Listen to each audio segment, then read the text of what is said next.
ससुराल के हॉल के नीचे छुपा औरतों का कैद खाना।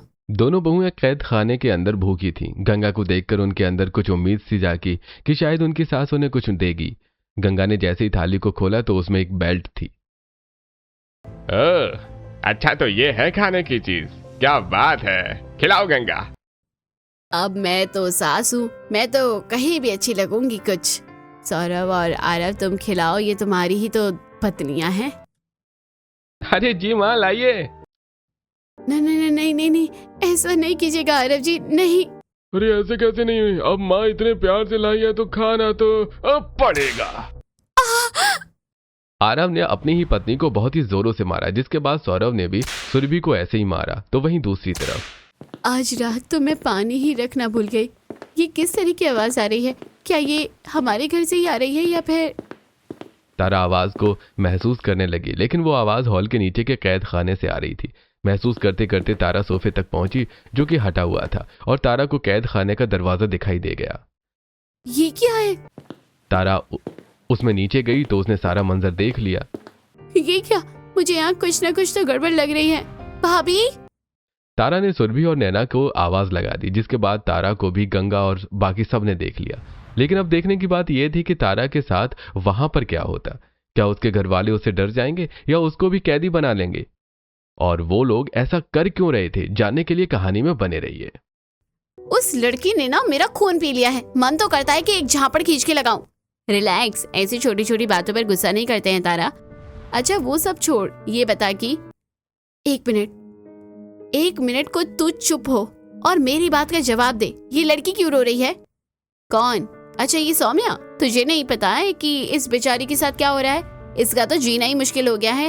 वो राजीव और मोहित है ना, दोनों कॉलेज के गुंडे, उन्होंने इन्हें बड़ा सता रखा है। ऐसा क्या? अच्छा कब से हो रहा है ये? चल तू छोड़, मैं इसी से पूछ लूंगी। तारा ऐसे बोलकर रोती हुई लड़की सौम्या के पास चली गई और हेलो, सुन रही हो? मुझे किसी से कोई बात नहीं करनी। मेरी बात को तो सुनो, मैं यहाँ तुमसे ऐसे ही बात करने नहीं आई हूँ। शायद मैं तुम्हारी परेशानी को हल कर दूँ। मुझे बताओ तुम्हें कौन तंग कर रहा है? पक्का तुम मेरी मदद करोगी? हाँ हाँ करूँगी। वो दोनों मोहित और राजीव, पता है वो दोनों मुझे जब भी कॉलेज में मैं आती हूँ और जाती हूँ मुझे छेड़ते हैं, घर तक मेरा पीछा करते हैं। और पता है एक बार तो मेरे बाबा ने उन्हें देख लिया। वो मेरा कॉलेज खत्म करवाने की बात कर रहे थे, सिर्फ इनकी वजह से। क्या अब ये लड़के इतने ज्यादा हद से आगे बढ़े हैं और तुमने इनसे कुछ कहा ही नहीं? कैसे कहती, वो लोग मुझसे बहुत ताकतवर हैं। ऐसा कुछ नहीं है। अगर लड़कियां खुद को कमजोर समझना छोड़ देना तो आधी परेशानी वहीं खत्म हो जाएगी। मैं तुम्हारी मदद करती हूँ। तारा ने सौम्या की मदद करने का फैसला किया। जहां हर लड़का और लड़की बस उस बेचारी की परेशानी देख और सुन रहा था, वहां तारा ने उसकी मदद करने को ठाना और वो सौम्या को राजीव और मोहित के पास ले गई। यही है वो। डरो नहीं, ये वक्त डरने का नहीं है, लड़ने का है। अरे देखो कौन आया है, तुम्हारी भाभी आई है। भाभी नहीं आई, तेरी शामत आई है। ये लड़की कौन है तू? चली जा नहीं तो पछताएगी। आंखें किसे दिखा रहे हो? इस लड़की का पीछा छोड़ दो, नहीं तो तुम पछताओगे। तेरी तो। राजीव जैसे ही तारा के ऊपर को लपका तो उसने उसके चेहरे पर लाल मिर्ची का स्प्रे कर दिया, जिसके बाद वो पीछे हट गया। ऐसे ही मोहित आया। तेरी तो मैं। ये ले। हाँ इंस्पेक्टर, तारा की इसमें कोई गलती नहीं है, बल्कि वो तो एक साहसी लड़की है जिसने मेरी इन दरिंदों से जान छुड़ाई। आप इसको कुछ नहीं कीजिए और इन्हें ले जाइए। सौम्या की गवाही देने के बाद तारा को पुलिस ने कुछ नहीं कहा और राजीव और मोहित को पुलिस अपने साथ ले गई। कुछ ही देर के बाद तारा काव्या के साथ कॉलेज से आ गई। आज तो तारा, मैं तो तेरी फैन हो गई। क्या फाइट की तूने उन गुंडों से, सच में एकदम धमाकेदार। मुझे जितना गुस्सा आ रहा था ना, मैंने वो सारा निकाला नहीं।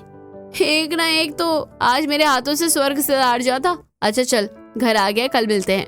तारा अपने घर में अंदर चली गई। तारा एक नॉर्मल मिडिल क्लास लड़की थी जो कि अपनी माँ बाप के साथ एक सादा सी जिंदगी जी रही थी।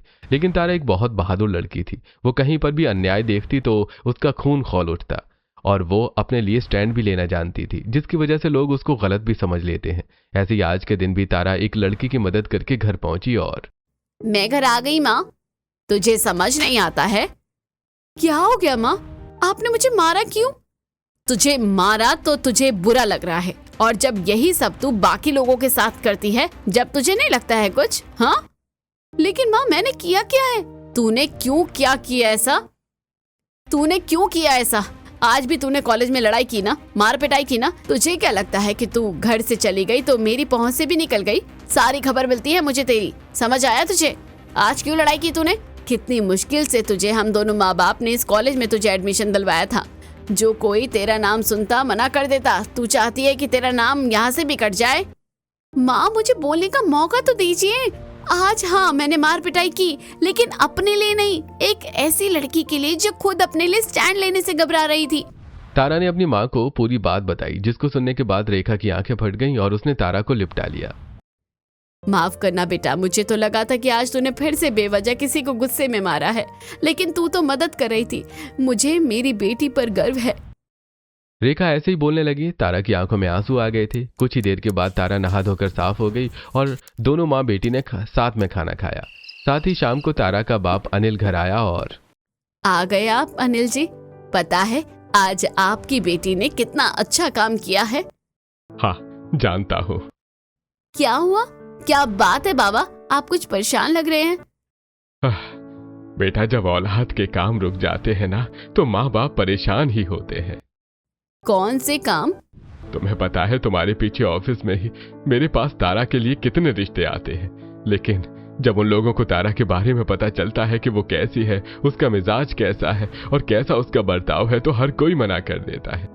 आज भी 2 इतने अच्छे घरों से रिश्ते आए और दोनों ने ही मना कर दिया। मुझे तो चिंता नहीं होगी तो क्या होगा। बाबा आप इस बात के लिए परेशान हो रहे हैं? लोगों को तो मुंह सिली हुई लड़कियां चाहिए, कोई इंडिपेंडेंट उनसे संभाल ही नहीं चाहती। आप चिंता नहीं कीजिए, जो घर मेरे लिए ठीक होगा वो मुझे मिल जाएगा। आप ऐसी चिंता करोगे तो कैसे चलेगा? हाँ जी, ऐसे परेशान होने से हमें कुछ नहीं मिलने वाला है। जो हमारी बेटी के लिए घर लिखा होगा वो मिल जाएगा। मैं कल पंडित जी को बुलाऊंगी, यहाँ नहीं तो कहीं बाहर ही सही। हमारी बेटी के लिए अगर कोई रिश्ता होगा तो वो हमें बता देंगे। रेखा की बात को सुनकर अनिल ने गर्दन हिला दी, जिसके बाद सभी परिवार वालों ने मिलकर एक साथ खाना खा लिया। अगले दिन रेखा ने पंडित जी को बुलाया, जिसके बाद पंडित जी ने रेखा को एक शहर के परिवार का रिश्ता बताया। अच्छा तो ये लोग हैं पंडित जी। वैसे मुझे ये परिवार तो ठीक लग रहा है, लेकिन ये हमारे घर से बहुत ज्यादा दूर नहीं हो जाएगा? हाँ दूर तो है, आप अलग शहर हैं और ये अलग शहर है, और इन लोगों ने बोला था कि लड़की ऐसी होनी चाहिए जो कि जुबान न चलाए, बाकी इनकी कोई डिमांड नहीं है। लड़की शांत हो, हर किसी को शांत लड़कियां चाहिए जो कि घर को संभाले और मेरी आग का शोला है। लेकिन अब तारा को तो बदलना ही होगा, मैं उसे समझाऊंगी। ठीक है पंडित जी, मुझे रिश्ता ठीक लगा, आप बात कीजिए, फिर हम बात को आगे बढ़ाएंगे। रेखा की बात सुनकर रामलाल वहां से चला गया, जिसके बाद उसने लड़के वालों से भी बात कर ली और दोनों परिवारों के बीच में रिश्ता पक्का हो गया। तारा का रिश्ता अपने शहर से दूर एक अमीर परिवार में तय हुआ था। 1 हफ्ते बाद ही उसकी शादी थी। देखते ही देखते 1 हफ्ता भी हो गया और आज के दिन तारा दुल्हन बन गई थी। देखा माँ बाबा, आप लोगों ने अभी 1 हफ्ते पहले आप मेरी शादी के लिए परेशान थे और आज के दिन मेरी शादी है। हाँ शादी तो है, लेकिन बेटा रिश्ते संभालने से बनते हैं। तुझे अपनी जुबान और गुस्से पर काबू रखना है। तुझे ससुराल में ऐसे रहना है जिससे कि तेरे माँ बाबा के दिए हुए संस्कारों पर उंगली ना उठे। समझ आया? ठीक है माँ, मैं बर्दाश्त कर लूंगी और कभी आपके नाम पर आंच नहीं आने दूंगी। तारा की बात को सुनकर रेखा ने उसको गले लगा लिया। कुछ ही देर के बाद तारा के परिवार वाले उसके पास से हट गए और बारात आ गई, जिसके साथ तारा अपने माँ बाबा को अलविदा कहकर विदा हो गई। अभी तारा अपने गृह प्रवेश के लिए ससुराल के दरवाजे पर खड़ी हुई थी कि तभी वाह, ये घर तो बड़ा ही अच्छा है। कहाँ तो मुझे लग रहा था कि मेरी शादी कभी होगी नहीं और अब हो गई, तो कितने बड़े और अमीर घर में हुई है। सच में तारा तू तो बड़ी लकी है। तारा ऐसे ही सोचने लगी कि तभी उसकी भाभियां आई। उसके ससुराल में उसके 3 जेठ, 3 जेठानियां, 1 नंद और सास ससुर थे। माँ जी, अगर आप कहे तो क्या मैं नई बहू की आरती कर दूं? अरे हाँ करो, और क्या अलग से बोलना पड़ेगा? ठीक है कर रहे हैं। सोनाली भाभी पहले आप कीजिए, आप भी घर की सबसे बड़ी बहू है। हाँ करती हूँ। अरे जरा जल्दी करो ना सोनाली, क्या मरेली की तरह तुम हाथ चला रही हो? सुनील की बात को सुनकर सोनाली डर गई और उसने अपनी नई देवरानी की आरती करना शुरू किया। तारा सोनाली के हाथ देख रही थी जो कि कांप रहे थे और उसके हाथों पर बहुत ही ज्यादा निशान थे। ये भाभी के हाथ इतना कांप क्यों रहे हैं और हाथों पर ऐसे निशान क्यों हैं, जैसे कि इन्होंने खुद को ही खंजर मार दिया हो। तारा ने ऐसे ही बाकी बहुओं को भी देखा, उनके भी हाथ और मुंह पर ऐसे ही दाग थे। तारा को ये सब अजीब तो लगा, लेकिन वो कुछ बोली नहीं और बस आराम से वो घर के अंदर आ गई। मुझे अब माँ जी और बाबा जी के पाँव छूने चाहिए। बहू, तेरी माँ ने तुझे सिखाया नहीं है क्या कि नई बहुएं ससुराल में अपने सास ससुर के पाँव छूती है? नहीं माँ जी, वो तो मैं बस आपकी पाँव छूने ही आ रही थी।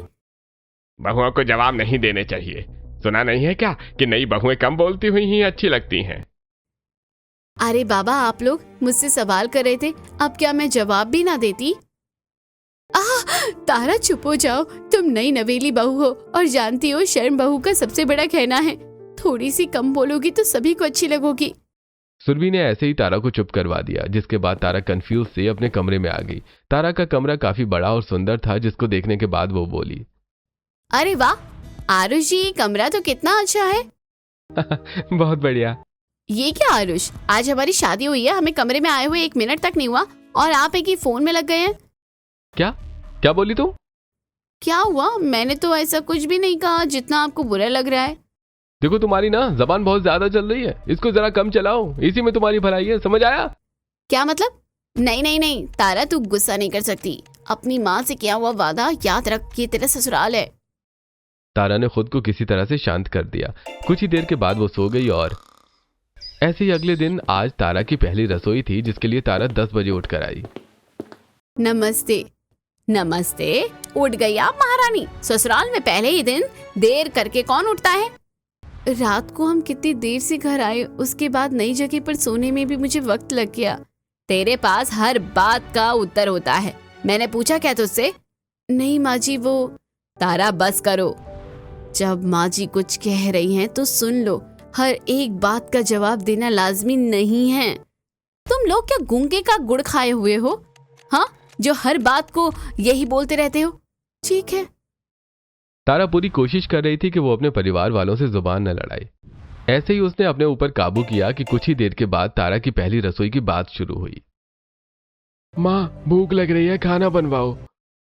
सुना तूने? जाकर अपनी पहली रसोई बना। बताओ बच्चों, क्या खाना है? माँ, मैं तो खीर खाऊंगी। मैं मलाई कोफ्ता खाऊंगा। मुझे शाही पनीर खाना है। मैं बिरयानी खाऊंगा। और मैं खाऊंगी कढ़ाई पनीर। सुन लिया है ना बहू तूने? हाँ माँ जी, ये सब आपने बता दिया, लेकिन उससे पहले मुझे तो पूछा ही नहीं कि मुझे ये सब बनाना आता भी है नहीं। क्यों, तुझे नहीं आता क्या? नहीं, मैं कॉलेज में ही थी तो जो मेरी शादी हो गई। मुझे हलवे के अलावा कुछ भी बनाना नहीं आता है, लेकिन अगर आप लोगों को ये सब खाना है तो मैं बाहर से ऑर्डर करके मंगवा दूंगी। तारा की बात को सुनकर सभी के तन बदन में आग लग गई और उसकी तीनों भाभियां घबरा गई थीं। बताइए, ठीक कह रही हूँ ना मैं? इस घर में कोई भी बाहर से खाना मंगवा कर नहीं खाता है। भाभी, आप तीनों ने इन्हें हमारे घर के रीति रिवाजों के बारे में कुछ भी नहीं बताया है क्या, जो ये ऐसे स्टूपिड बातें कर रही है? क्या हो गया? बाहर से तो खाना आजकल मंगवाना नॉर्मल है।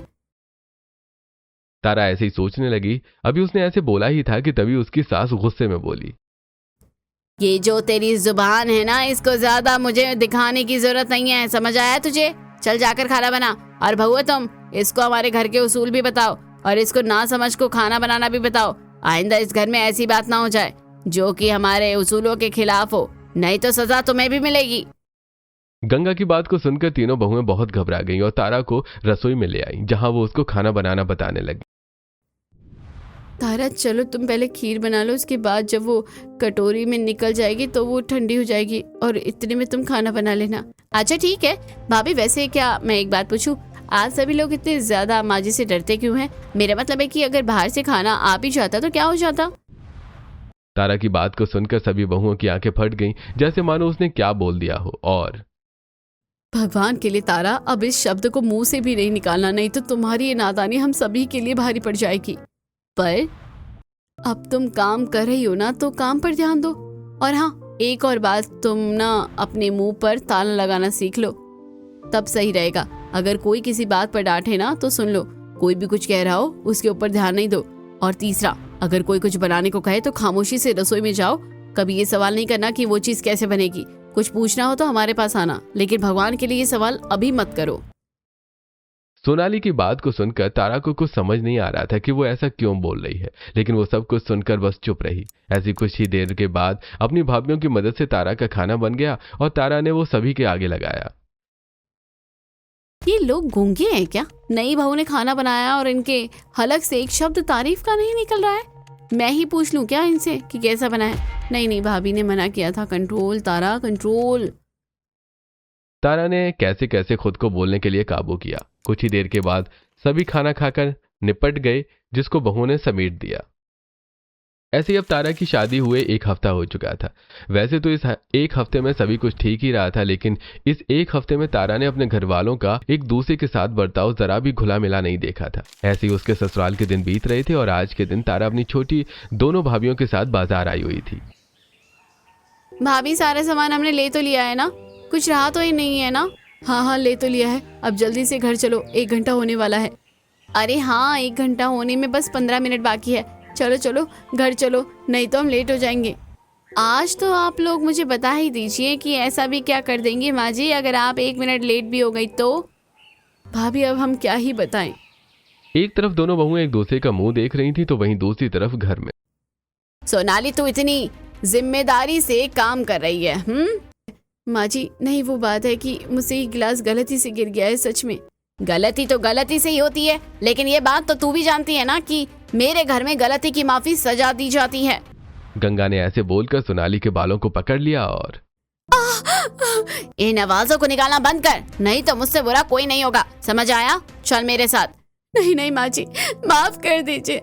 माँ जी, माफ कर दीजिए। सोनाली ऐसे ही रोने लगी, लेकिन गंगा को उसके ऊपर रहम नहीं आया। उसने अपने हॉल में सोफे को लात मारी, जिसके नीचे एक खुफिया जगह का दरवाजा था। गंगा सोनाली को उस जगह में ले गई और वहां एक कैद खाना था। उसने उसे उसके अंदर बंद कर दिया। अब रह यहाँ भूखी प्यासी 2 दिनों तक। अब तुझे कुछ खाने को नहीं मिलेगा और ना ही तू एक भी झलक सूरज को देख पाएगी। नहीं नहीं नहीं माँ जी, नहीं।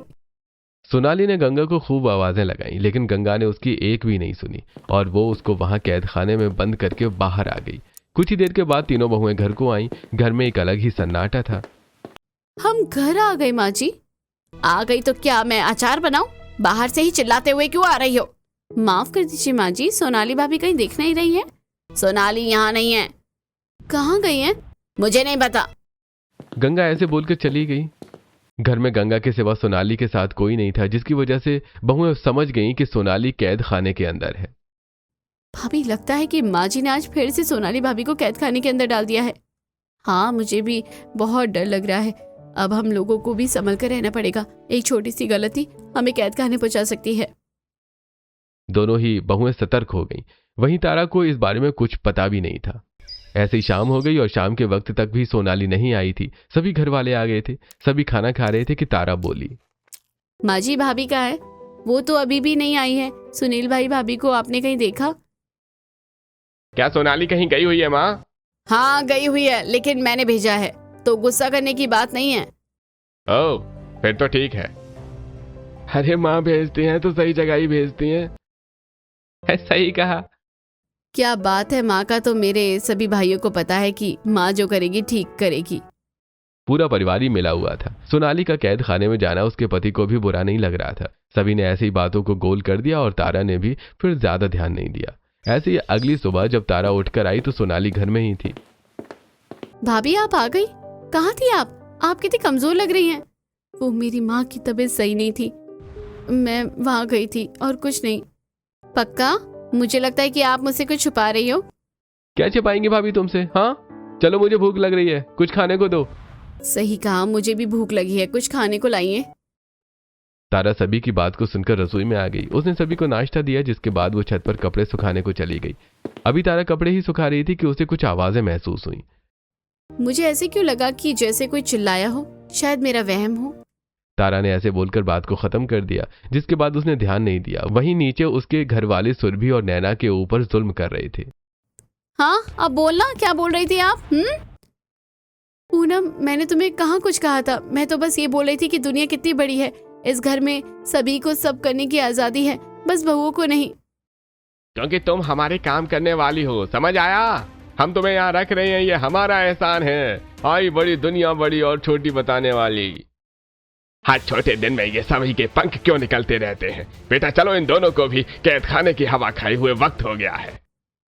नहीं नहीं सौरभ जी, आप मना कीजिए, मुझे नहीं जाना है कैद खाने में, मना कीजिए। हाय, इतना सुकून है इन चीखों में। ऐसे ही चिल्लाओ। सुरभि को अपने पति का ऐसा रवैया देखकर आंखें फट गईं। अब उसको किसी से भी उम्मीद नहीं थी। सोनाली आंखों में आंसू लिए ये मंजर दूर से देख रही थी और दोनों बहुओं को भी कैद खाने में डाल दिया गया। कुछ देर के बाद तारा नीचे आई और चलो, सूख गए सारे कपड़े। अरे ये घर में कोई दिखाई क्यों नहीं दे रहा? पूनम, भाभिया कहाँ है? जस्ट शट अप, मुझसे फालतू में ना मुंह मत मारा करो अपना। आई बड़ी। पूनम ने तारा को सीधा जवाब नहीं दिया, जिसके बाद तारा अपने पति के पास गई। इनका तो मुंह ही बना रहता है, इनसे तो पूछना ही बेकार है। भाभिया कहाँ गई होंगी? ये रोजाना क्या हो रहा है? कल सोनाली भाभी गायब थी और आज और भी भाभिया, आज वो दोनों भाभिया भी गायब है।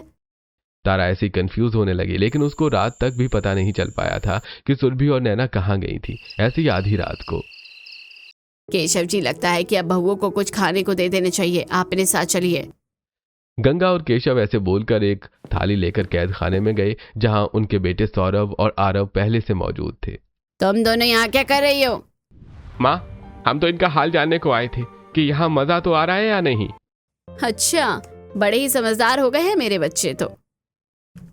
माँ जी, हमें यहाँ से निकालिए, हमें भूख लगी है, हमें माफ कर दीजिए ना। जो भी हमसे गलती हुई है उसके लिए आइंदा ऐसा कुछ नहीं करेंगे हम। अरे बहू रानी, तुम्हें क्यों माफी मांगने की जरूरत है, जब तुम्हें पता है कि तुम्हें कोई माफी नहीं मिलेगी। लो, तुम्हारे लिए कुछ लाई हूँ, खा लो। केशव जी, थाली आगे कीजिए। दोनों बहुएं कैद खाने के अंदर भूखी थी। गंगा को देखकर उनके अंदर कुछ उम्मीद सी जागी कि शायद उनकी सास उन्हें कुछ देगी। गंगा ने जैसे ही थाली को खोला तो उसमें एक बेल्ट थी।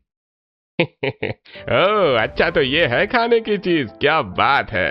खिलाओ गंगा। अब तो मैं सास हूँ, मैं तो कहाँ ही अच्छी लगूंगी, कुछ भी खिलाती हूँ। सौरभ और आरव, तुम खिलाओ, ये तुम्हारी ही तो पत्नियां हैं। जी माँ, लाइए। नहीं, ऐसा नहीं कीजिएगा आरव जी, नहीं। अरे ऐसे कैसे नहीं अम्मा, इतनी प्यार से लाई है तो खाना तो पड़ेगा।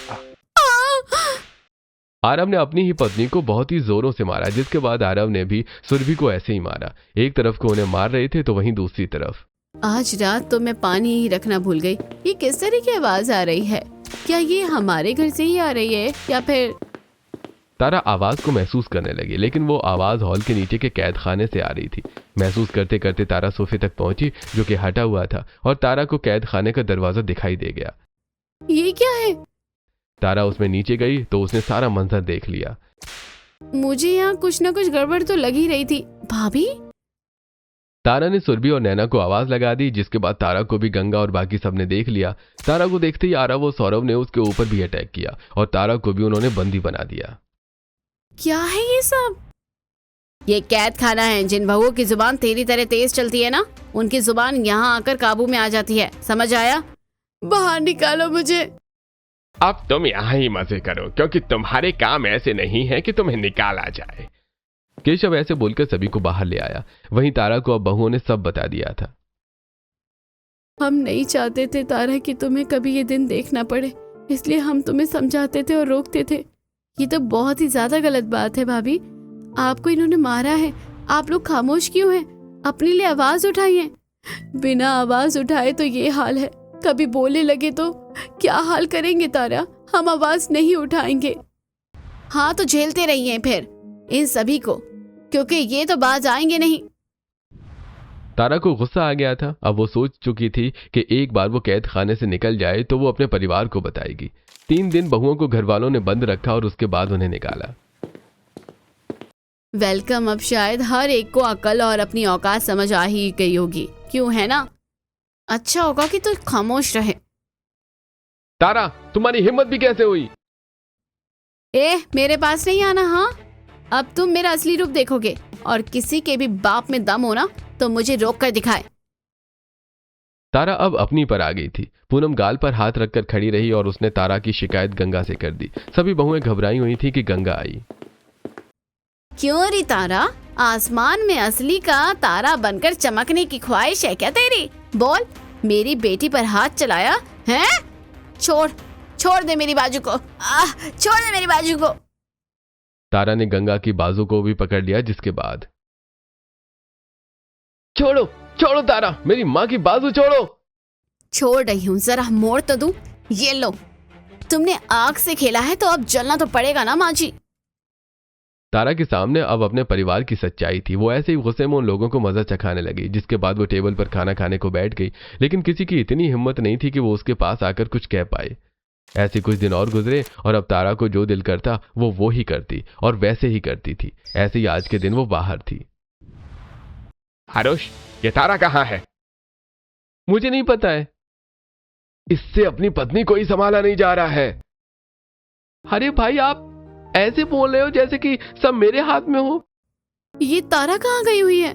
क्या बात है, आज तो बाहर खाना खाकर मजा ही आ गया। आहा, अरे नहीं, ये तारा क्या बोलती हुई आ रही है? और क्या हाल है सभी? आ गई तुम, अंदर चलो। ऐसे नहीं, छोड़ो। ऐसे नहीं पतिदेव, अब पत्नी को मारा है तो झेलना तो पड़ेगा ही।